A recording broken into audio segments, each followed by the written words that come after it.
कैसे हो गाइस, बहुत दिनों बाद मिल रहा हूँ। तो आज हम स्टार्ट करने वाले हैं वन पीस का एपिसोड नंबर 1163। हाँ, बहुत दिनों से वीडियो नहीं डाली थी, सॉरी फॉर दैट। तो हमें एपिसोड के स्टार्टिंग में दिखाया जाता है एक शिप, और साथ ही साथ हमें शिप के साथ दिखाए जाते हैं सारे मेंबर्स जो कि जा रहे होते हैं टूवर्ड्स एलिबाफ कंट्री। और फिर हमें दिखाया जाता है कि सारे के सारे बहुत एक्साइटेड होते हैं और एक रेनबो पाथवे के थ्रू जाते हैं वो सब शिप से। और हमें दिखाया जाता है वो शिप जिसके थ्रू वो लोग लैंड करते हैं। फ्रैंकी बहुत एक्साइटेड होता है, लूफ़ी भी बाकी सबसे मिलता है, जैसा कि तुम लोगों ने पिछले एपिसोड में देखा होगा। अगर नहीं देखा है तो मेरे चैनल पे देख सकते हो।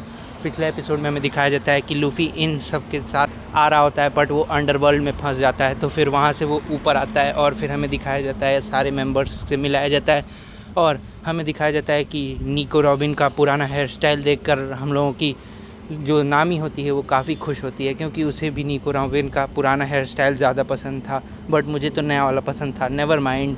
फिर हमें दिखाया जाता है एक पायरेट क्रू जो कि स्वागत करता है हम लोगों के लूफ़ी का। ये पायरेट क्रू होता है एलिबाफ आर्क के या एलिबाफ कंट्री के लोगों का। और फिर हमें दिखाया जाता है सांजी जो अपनी छिछोरी हरकतों से बाज नहीं आता है और वहाँ की क्रू मेंबर पर ही लाइन मारने लगता है। और हाँ, ये देखकर सब हंसने लगते हैं। उसके बाद हमें दिखाया जाता है ये दोनों जॉइंट्स जो हमें दिखाए गए थे एपिसोड 200 के आसपास, और ये हम लोग के लूफ़ी को कहते हैं कि बाकी बातें हम बाद में करेंगे, फ़िलहाल चलो तुम लोग एलिबाफ में आए तो हमने तुम्हारी खातिरदारी करने दो। और फिर हमें दिखाया जाता है वो सब ब्रॉक के साथ चले जाते हैं उड़ते हुए शिप पर। हाँ भाई, उड़ते हुए शिप पर, और उसे ड्राइव कर रही होती है ये वाली क्रू मेंबर। और हमें दिखाया जाता है निको रॉबिन बहुत खुश होती है क्योंकि आज वो मिलने वाली थी शॉल से। शॉल उसका पुराना दोस्त था जो तुम्हें याद होगा अगर तुमने निको रॉबिन की बैक स्टोरी देखी है। और फिर हमें दिखाया जाता है एक बर्च गेटवेज के थ्रू उन्हें लेकर जाया जाता है उड़ने वाली शिप पर। और निको रॉबिन काफ़ी ज़्यादा एक्साइटेड होती है, उसका दिल धड़क रहा होता है तेज़ से। और फिर हमें दिखाया जाता है कि वो सब जब वहाँ पहुँचते हैं तो एक लड़की उनके पास आके कहती है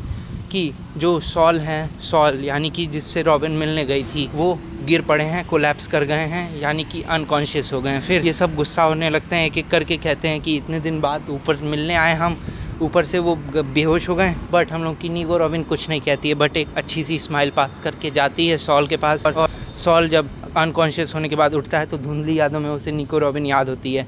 और फिर रॉबिन को वो अपने हाथों में उठा लेता है, और बहुत ही इमोशनल सा मोमेंट जो हर फैंस को रुला दे वो हमें दिखाया जाता है कि कैसे रॉबिन ने प्रॉमिस किया था मिलने का शॉल से, और कैसे वो मिल जाती है शॉल से। फिर हमें दिखाया जाता है उन लोगों का पास्ट मोमेंट की कैसे स्ट्रगल्स उन लोगों को फेस करने पड़े, और सॉल ने कितनी मदद की थी निको रॉबिन को एस्केप करने में, और प्रॉमिस लिया था कि मैं तुमसे ज़िंदा मिलूँगा, तुम भी मुझसे ज़िंदा मिलना।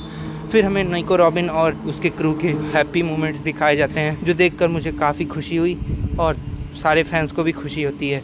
और हमें यहाँ पर दिखाया जाता है निको रॉबिन कितनी खुश है क्रू के साथ, और हाँ, उसे फाइनली कुछ अच्छे दोस्त मिल गए हैं। यहाँ पे हम लोग का ये एपिसोड ख़त्म होता है। इसे अच्छे से एडिट करके बताया है, तो बताओ अगर तुम्हें ऐसे अच्छे से एडिट चाहिए। लेकिन ऐसे एडिट करने पर वीडियो दिन पर आएगी, यानी कि बहुत टाइम लग जाएगा।